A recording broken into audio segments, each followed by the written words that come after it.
Affaires étrangères que j'ai cité en introduction de cette émission. Et vous allez nous dire ce que vous pensez de ce message. Vladimir Poutine est en échec, militairement, économiquement et politiquement. En échec militairement d'abord, parce que depuis 1000 jours, il n'a réussi à conquérir que 1% du territoire de l'Ukraine. En échec économique, puisque l'économie russe s'effondre sous le triple coup de l'effort de guerre que lui impose Vladimir Poutine, des sanctions auxquelles Vladimir Poutine expose son propre peuple, et puis des frappes ukrainiennes qui désormais touchent les infrastructures civiles russes.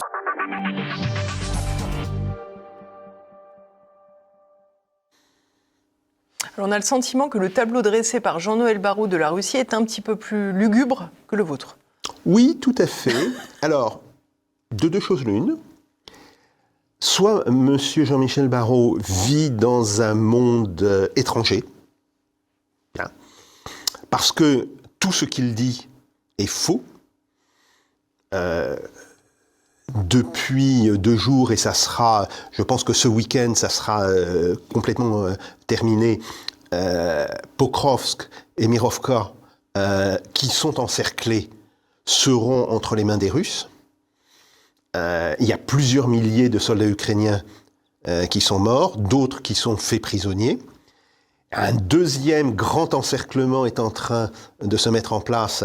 Cette fois-ci, c'est sur Kramatorsk, Slaviansk. Et des deux côtés, on voit que les Russes progressent par le sud, progressent par le nord, sont en train de prendre ces deux villes complètement en étau. Bien. Donc, militairement, ça va bien pour les Russes, en réalité. Économiquement, ça n'a aucun rapport avec la réalité. Je suis désolé de le dire. Le ministre, là, ment. Enfin, soit il dit des choses qu'on lui a racontées, et les gens qui lui ont raconté lui ont menti. Il faut changer de conseiller, voilà, c'est important. Voilà. Soit il sait bien que ce n'est pas la réalité, et dans ce cas-là, il ment. Donc, c'est ça le problème. Et d'une certaine manière, c'en est gênant. C'en est politiquement gênant, parce que quelle crédibilité peut avoir un ministre des Affaires étrangères qui tient ce genre de propos publiquement?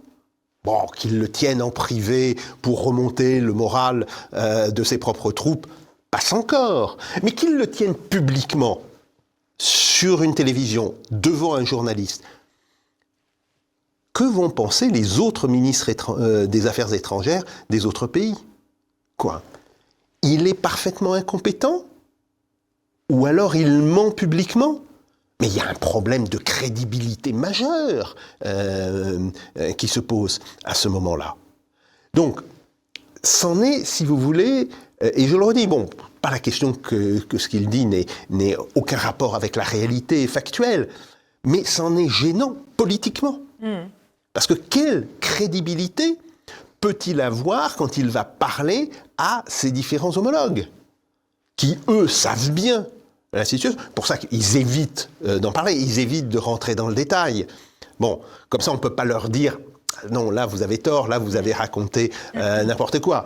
La meilleure manière de ne pas être pris, je dirais, en défaut de mensonge, ou en tous les cas d'inexactitude, c'est de se taire. Bien sûr. Et beaucoup de gens l'ont compris aujourd'hui. Le fait qu'ils tiennent ce type de discours, oui, je le répète, c'est quelque chose de profondément gênant politiquement. Donald Trump, pour sa part, a été élu avec un programme qui mettait en avant la paix en Ukraine. Force est de constater que cette mission n'a pas été remplie, du moins pas pour le moment. Selon vous, quelle est la raison de ce blocage ?